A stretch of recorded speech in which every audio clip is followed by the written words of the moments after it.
உங்கள் கோணம் இதில் ரொம்ப வருத்தமான ஒரு செய்தி. இப்போ இது அதிகமாயிட்டு வருது.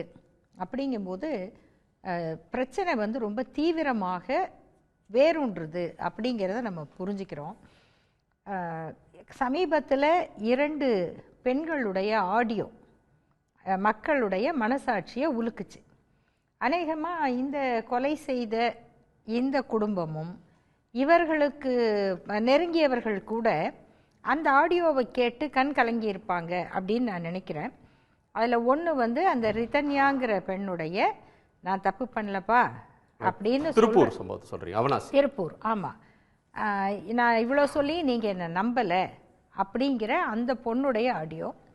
2வது ஒரு ஆண், நான் எப்படியெல்லாம் அடித்தேன், அவளை கழுத்தை திருப்பிட்டேன், உடம்பை முறுக்கி வளைச்சிட்டேன் அப்படின்னு ஒரு ஆம்பளை சொல்கிறதும், அதை கேட்டு அவருடைய தங்கை ஹஹான்னு சிரிக்கிறதும் அப்படி தான் இருக்கணும் அப்படின்னு சொல்லக்கூடிய அந்த ஒரு ஆடியோ.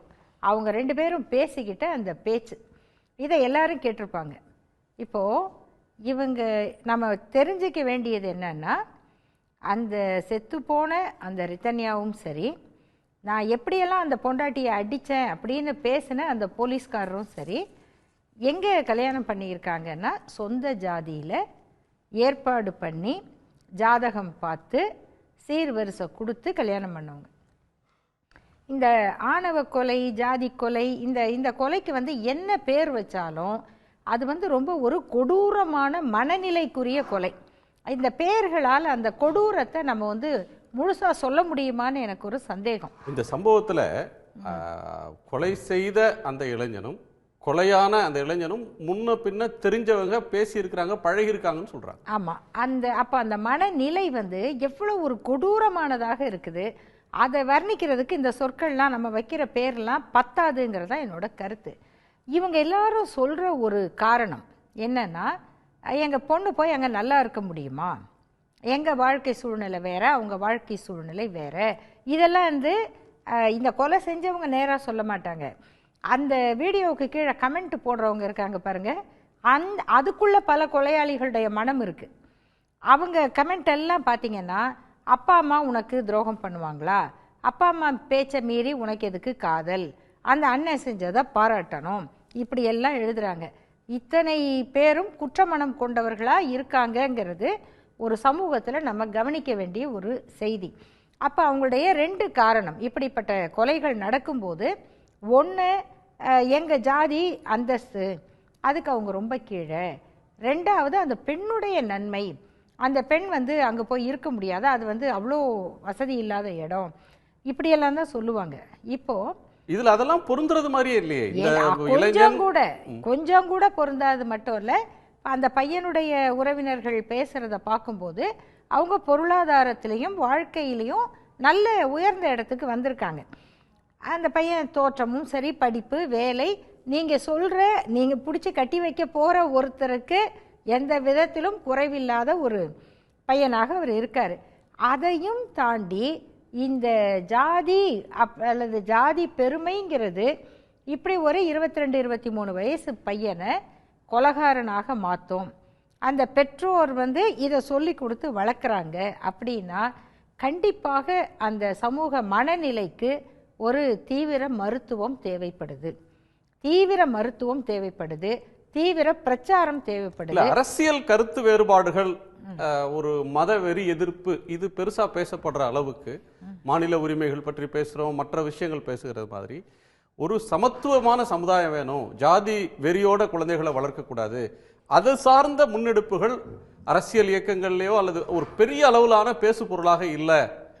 அது ஒரு தமிழ்நாட்டில் பேசப்பட வேண்டிய ஒன்று பேசப்படாமல் போகிறதுன்ற ஒரு ஆதங்கத்தை பலர் வெளிப்படுத்துறாங்க.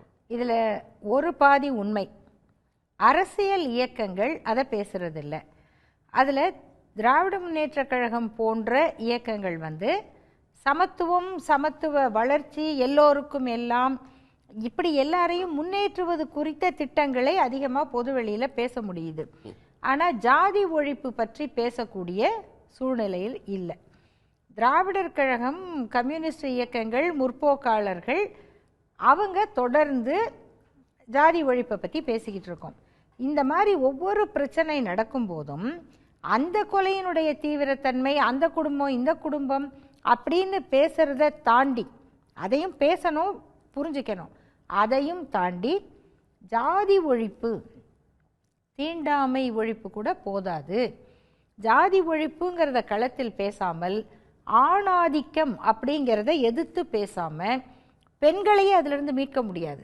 இல்ல, ஒவ்வொரு ஜாதியும் சங்கங்கள் போட்டு ஒரு கட்சியாவே சில ஜாதி சங்க அமைப்புகள் இருக்கு. அது இல்லாம ஜாதி சங்கங்கள் தனியா இருக்கு. அவர்கள் ஒவ்வொருவரும் நாம உயர்ந்தவங்க, நம்முடைய ஜாதி உயர்ந்த ஜாதி, நம்ம ஜாதி மேல் ஜாதி அப்படின்னு சொல்லும்போது அந்த பேச்சு மீண்டும் மீண்டும் மீண்டும் பேசப்படுவது, இப்ப சோசியல் மீடியாலையும் அதுக்கான வீடியோக்கள், அதுக்கான எழுத்துக்களை பார்க்க முடியுது. அப்படி தொடர்ந்து பேசுறதுன்ற ஒண்ணு, அந்த இன்னைக்கு இருக்க அந்த கொலை செய்து விட்டு போன இளைஞன், அவங்க பெற்றோர், அந்த பெண்ணோட வாழ்க்கை, இவங்கெல்லாம் கூட இன்னொரு வகையில கோணத்துல பார்த்தா அவங்களும் விக்டிம்ஸ் தான்.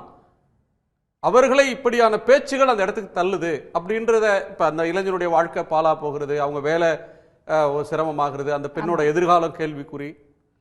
கண்டிப்பா. அதாவது இன்னைக்கு இருக்கக்கூடிய சமூக சூழ்நிலையில இந்த ஜாதி சங்கங்கள் அப்படிங்கிறதுனுடைய ரோல் வந்து ரொம்ப முக்கியமா இருக்கு.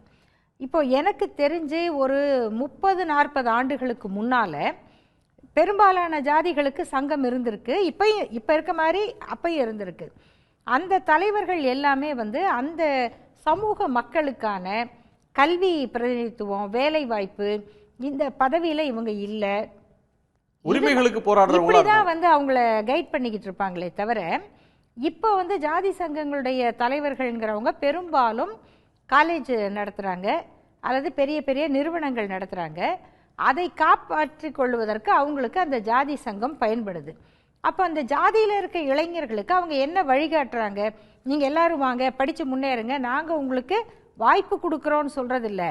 நீ வந்து குரு பூஜை பண்ணு, நீ ஒரு ஆளை கண்டுபிடி, நம்ம ஜாதியில் குரு பூஜை பண்ணுறதுக்கு ஒரு ஆளை கண்டுபிடி, இப்படியாக அவங்கள வந்து ஒரு ஜாதியை பார்த்து இன்னொரு ஜாதி, ஒரு ஜாதி குரு பூஜை பண்ணா அதை பார்த்து இன்னொரு சமூகம், அதாவது எந்தெந்த பழக்கம் எல்லாம் அவங்களுக்கு இல்லையோ அந்த பழக்கத்தெல்லாம் இன்னைக்கு வந்து ஜாதியின் பேரால கொண்டு வராங்க. கொண்டு வர்றது மட்டும் இல்ல, இதுதான் நம்முடைய பழைய பெருமை அப்படிங்கிற ஒரு போதையை ஊட்டுறாங்க. ரெண்டாவது ரொம்ப முக்கியமானது, இதெல்லாம் படிக்காதவங்கள்ட்ட இருக்குன்னு இல்லை, படிச்சவங்க, நல்ல படிச்சவங்க, இங்க இருந்து அமெரிக்காவுக்கு போன பல பேர் பாஸ்போர்ட் விசாவோட போனாங்களோ இல்லையோ ஜாதி வெறியோட போயிருக்காங்க.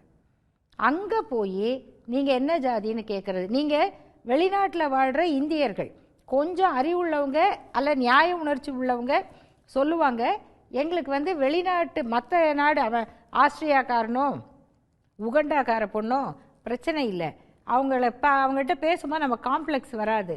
ஆனால் ஒரு இந்தியனா இருந்தா, அப்புறம் தமிழ்நாட்டு ஆளா இருந்தா, நீ யாரு, எந்த ஊரு, எந்த தெருவு, அப்படி கேட்டு கேட்டு கேட்டு இந்த ஜாதிய மனநிலையை வந்து அங்கே தக்க வச்சுக்கிறாங்க. அப்போ நீங்கள் படித்த படிப்பு, உங்கள் பேருக்கு பின்னால் இருக்கக்கூடிய பட்டங்கள், நீங்கள் வாழ்கிற இந்த கடல் கடந்த வாழ்க்கை அத்தனையும் அர்த்தமில்லாமல் ஆக்கக்கூடிய பிற்போக்குத்தனத்தை விமானத்தில் தூக்கிட்டு போகிறாங்க. உடனுக்குடன் செய்திகளை தெரிந்து கொள்ள சன் நியூஸ் பெல் ஐகானை கிளிக் பண்ணுங்க.